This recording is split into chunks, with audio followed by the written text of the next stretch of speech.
Hi everybody, I'm Bree the Plant Lady, and today it is absolutely gorgeous here in Fuquay-Varina, North Carolina. I am continuing on with my post-frost cleanup, which includes collecting seeds from Tithonia. These are absolutely perfect and ready to be harvested. I also have more zinnias to collect, and I probably have more sesame in this bed.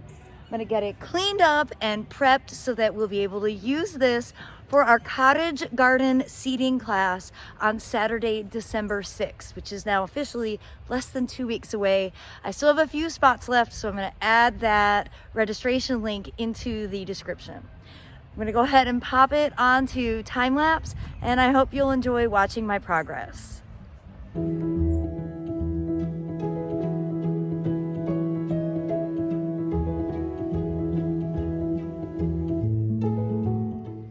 Well, as you can see, I've made a ton of progress.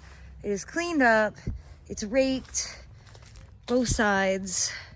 Actually, I've done a lot today. Pretty stoked. I have a lot of stuff germinating in here, good and bad.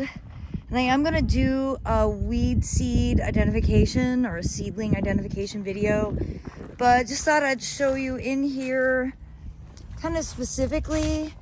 It's mostly Nigella right here.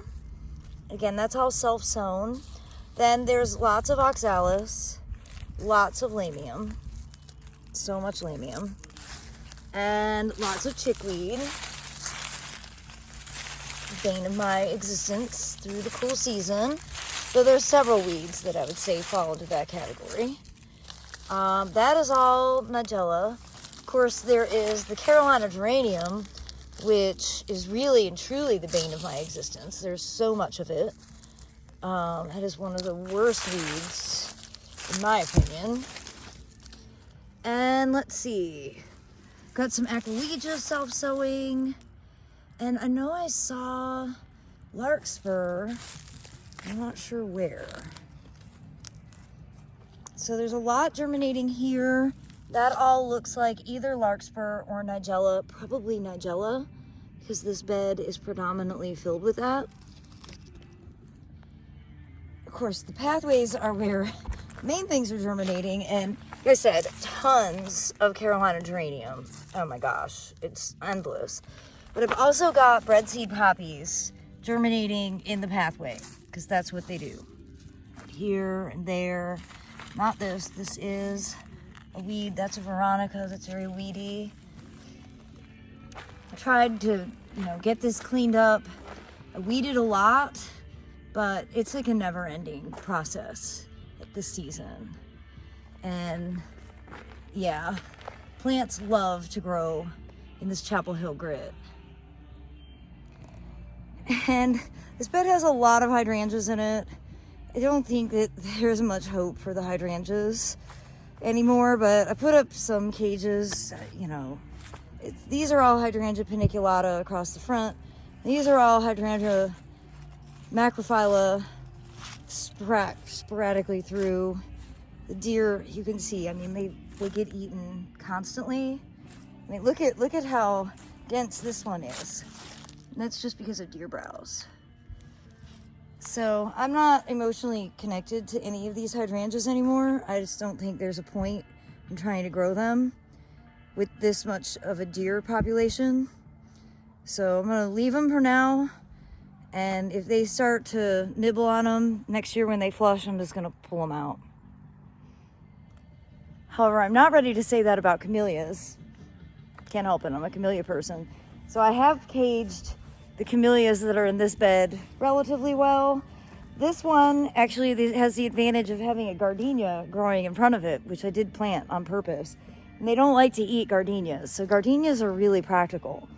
I did add a cage here, try and preserve this Tama Americana, which is a really beautiful flower.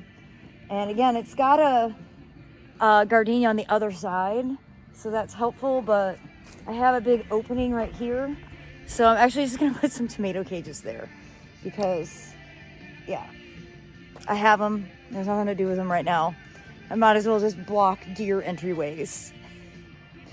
Well, I look forward to continuing to share progress as I do post-frost cutbacks and prepare the gardens for cottage garden seeding, which I'm going to start in December. But remember, because the climate has changed significantly, especially in the last 5 or 6 years, I'm sowing my cottage garden seeds much later than I used to.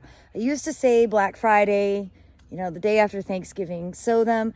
Now in central North Carolina, the soil is still too warm.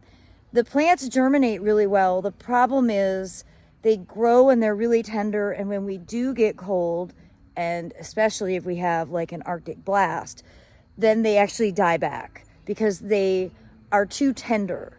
So that's why I recommend sowing the seeds when the soil is cooler and it's not at that time yet. I will start sowing seeds and let you know when I think it's ready. And as I mentioned, there's lots of stuff self-sowing, and that's fine.